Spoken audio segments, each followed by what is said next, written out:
नमस्कार। मासरे श्रेष्ठ कार्तिक मास, व्रतरे श्रेष्ठ एकादशी, पत्रे श्रेष्ठ तुलसी और तीर्थरे श्रेष्ठ श्रीक्षेत्र। ये सबू कथा में बहु पुरातन कथा आमे शुणी आसीचे।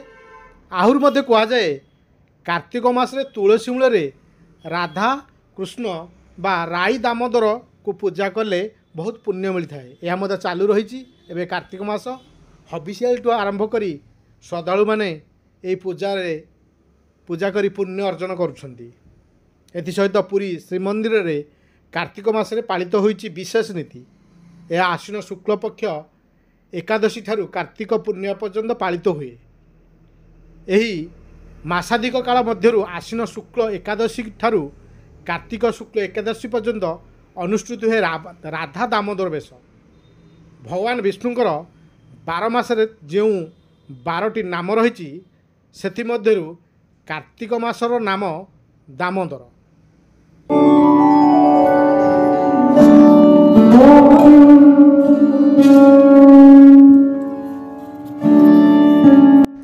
कला चांद की शोभा दिसे दामोदर बेसे कार्तिक मासे।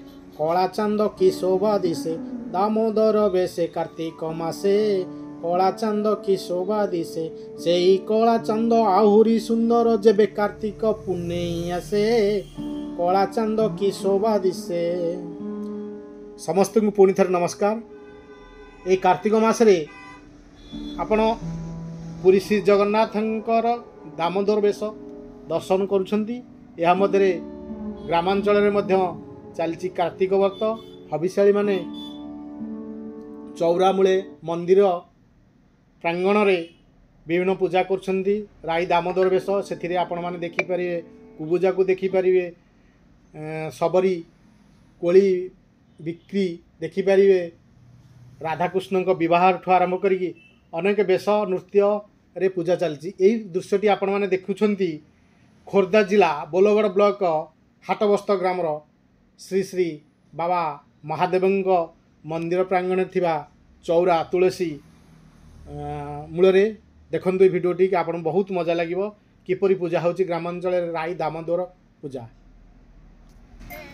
मंगलम मंगलम विष्णु मंगलम मधुसूदनम मंगलम कुंडरीकाक्षम मंगलम गरुड़ध्वजम। माधव माधव विष्णु माधव माधव हरि स्मरन्ति साधव नित्यम सर्वकार्येषु माधव।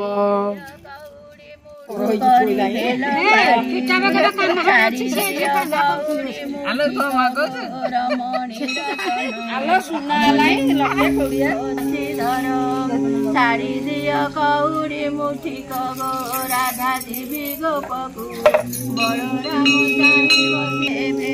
गोड़ा पिता होने अति जतने सजाई दिया। आलो मोहन चिन्हाई दियंती जेठा देव सही पांग आगो जानो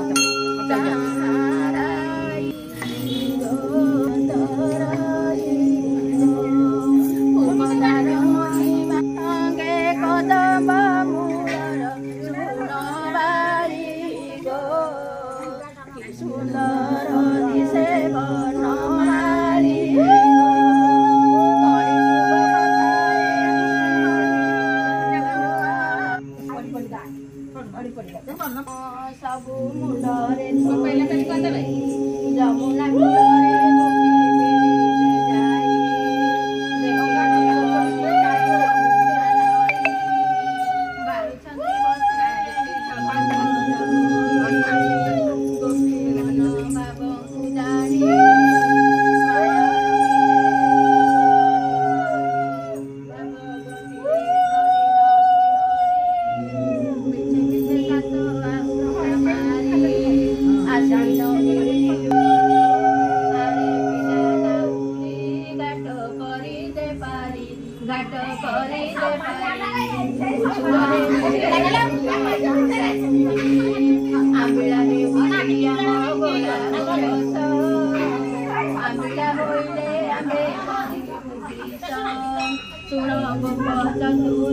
पानी उठे टाणी एत तोर जीविका नीति बाहु नौका इति बाहु नौका इट नाम कुसुमरिया हुला पका आगो गोप नागरी जेबे होइब पारी जन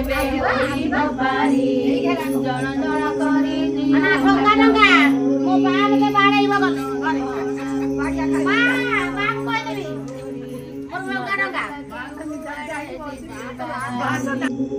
राम उलू